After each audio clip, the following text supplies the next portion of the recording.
Hello everyone, welcome back to our channel. In today's video, I'll show you how you can turn your screen sideways on Roblox mobile. So let's get started. For that, first of all, you have to simply open up your Roblox application in your mobile device and then log in to your account. Once you've logged in, you can go ahead and simply launch any game on Roblox. For example, I have opened Please Donate. Right now, you can see my screen is stuck in the vertical mode.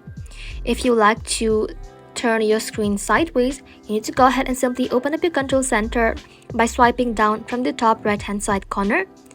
And here you will then be able to find this letter icon right over here that is called portrait lock. If it's toggled on, you need to go ahead and simply click onto it to toggle it off.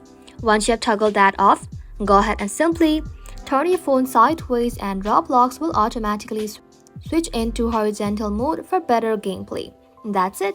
That is how you can fix Roblox being stuck in vertical mode and get your screen sideways on mobile. Thank you all for watching. If this video was helpful, leave a like and sub, and I'll see you in the next one.